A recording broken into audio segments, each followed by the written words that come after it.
Arch 25th, 2287, Terran Standard Calendar. I haven't written in a while. I've sent some recordings back home, but we're not getting any back. LT said it was 'cause there's EW, electronic warfare, going on. I don't think that's the case. I mean, we're so advanced we can jump onto another planet but can't send a simple recording out here. It is what it is, I guess. Just gotta focus on the mission and take it a day at a time. We didn't find any Ascadians in the town we went to. Well, none that were alive. Most of them were just piles of ash mixed into the snow. Figure that's what lots of plasma fire does to someone. We didn't come across any of the enemies in the town either, just the bodies. And dust should be bodies. It's hard to believe that thousands of people lived in this burnt crater of a city at one point. The few bodies that weren't ash didn't look very good. I'm not sure if it's 'cause the Ascadians looked like that to begin with or something else. I tell myself that's how they usually look. I try not to dwell on it too much. Tommy died this morning. He was our saw gunner, and he was a good dude. He never had any issues making us laugh when we were in the shit. Wish I had more things to say about him. I only knew him for a couple weeks. One second I was talking to him on security about his girl back in London. Him showing me a frozen picture. The next he had a hole in his head. I had to roll him off the gun and return fire into one of the buildings down the road. We buried him in the shallow snow in some courtyard. They say we don't have the resources to bring the bodies back. I kept the picture that Tommy had in his hand when he died. Maybe I'll try to find his girl and give it to her. He never had the chance to tell me her name. We're leaving this place tomorrow, grouping up with some guys from 1st Armor. We're supposed to be light infantry, but I'd welcome a ride on a tank. I've always wanted to do that. Shit looked like so much fun in those historical pictures, and now I'm living it. It's one thing seeing those badass pics in books and imagining yourself doing it. It doesn't feel as badass actually going through it.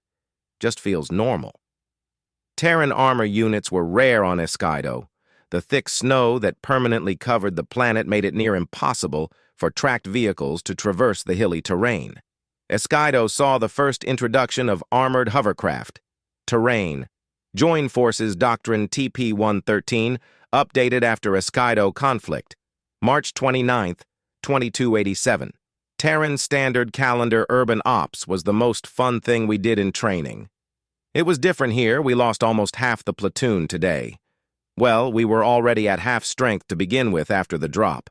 It wasn't a day I feel like dwelling on right now. I just want to curl up in my snow hole and sleep. That's all I'm going to write for today. I wonder if there's snow back in Boston right now. It'd be nice to have one thing in common with my friends and family back home. The intense urban operations on Escido were a disaster for Terran forces. Inferior weapons and armor posed a challenge to Terran infantrymen tasked with breaching buildings.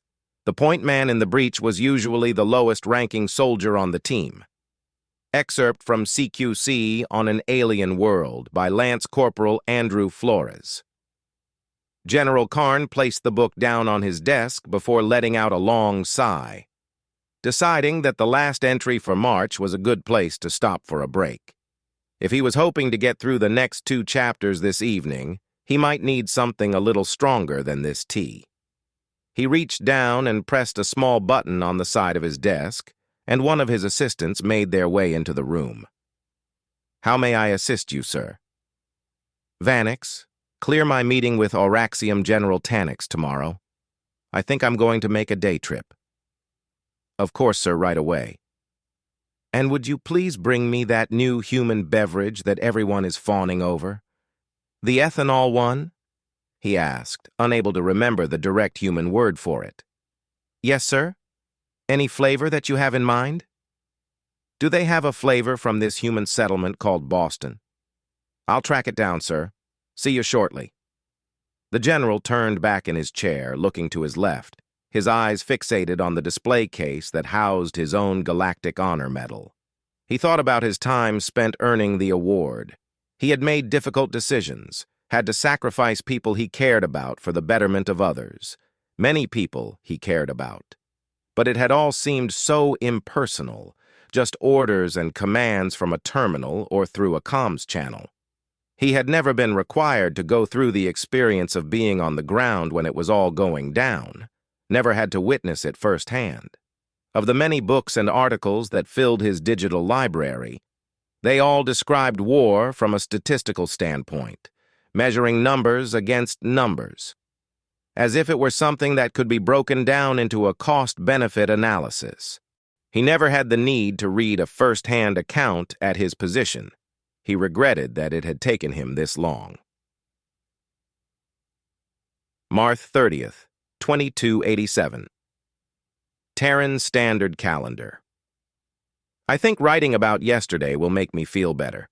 I didn't get much sleep last night between the security shifts and the fire bombings. Once we ran them out of town, they must have decided to get this place off the map. Johnson ended up under one of the bombs. The snow melted around him, and once we got to him, he was frozen solid. He ended up in the same shallow snow hole as Tommy. We're inside burning the Escaden bodies and clothes to stay warm. Cook says it's 89 right now. Can't even take my helmet off to eat, otherwise I'd freeze. We've been sustaining ourselves with injections. I miss the taste of food. Right, about yesterday. We got word saying there was an enemy platoon holed up on the other end of town. PL gave us the brief, and in it we're supposed to cross 5 miles through this ghost town. As bad as it's been, I'd say this was the coolest part of it all. My favorite hobby back home was exploring all the abandoned buildings around town. There isn't much to do in Maynard except drive around and see old stuff. 'Cause, well, it's fucking Maynard. But this was like my own desolate city of ice to explore, ice and bodies. We pulled up on them around 1700 after a few hours of slow rucking. We were careful when we moved. So many windows and buildings, and each one could mean the death of us. PL let me call in the air support. Said it would be good practice on the comms. Once we got the all clear from air, we moved in. First squad took the south side, while second took the east. We only had enough of us for 2 squads now. On cue, Ramirez kicked in the door, and I breached. They were right behind me. There were 3 of them sleeping on the floor inside, and another 4 playing some game in the middle. I put 2 in one of the ones around the table as I made my way to the right corner.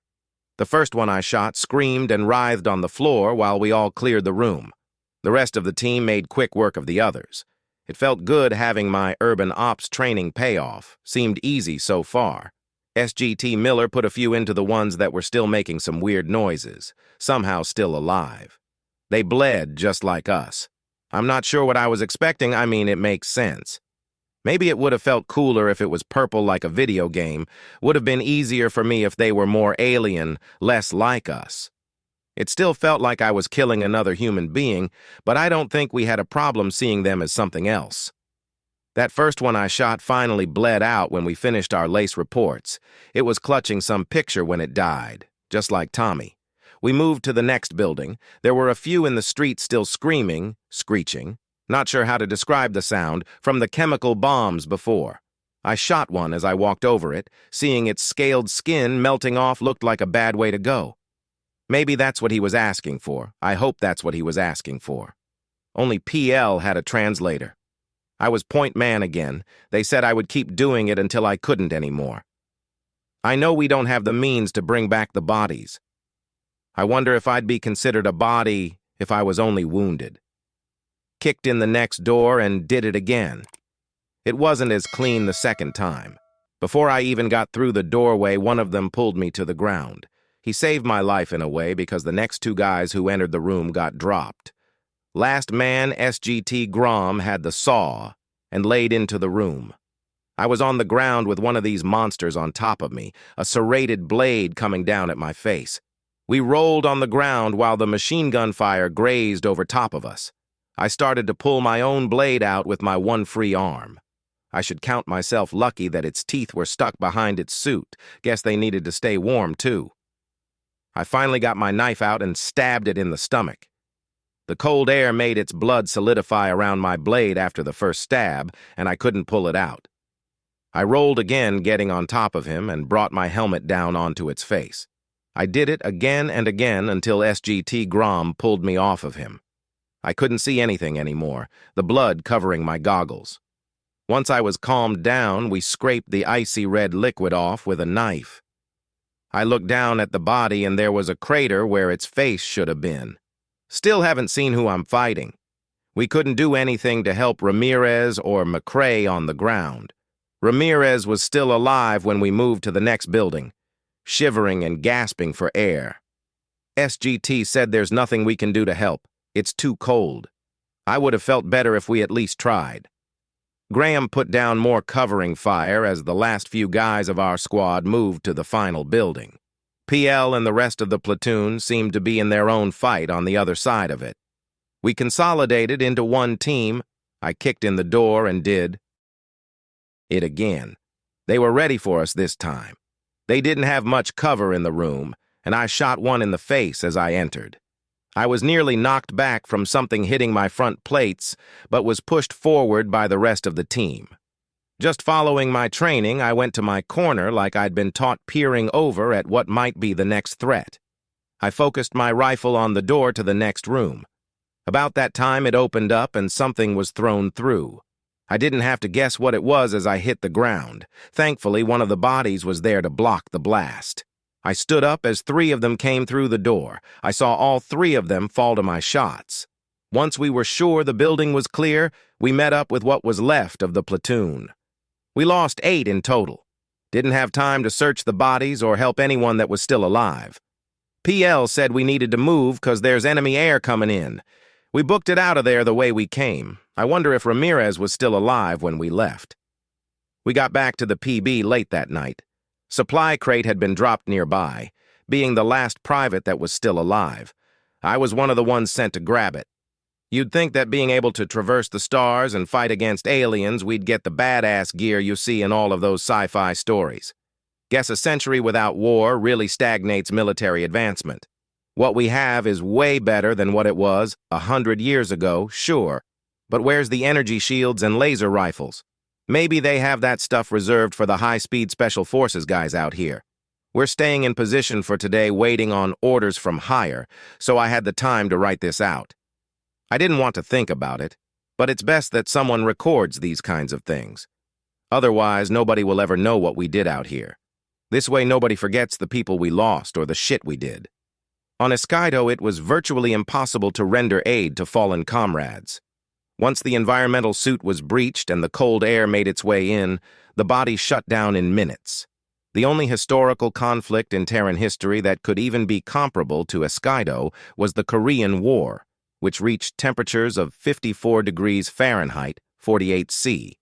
But they didn't have the luxury of temperature regulation suits back then.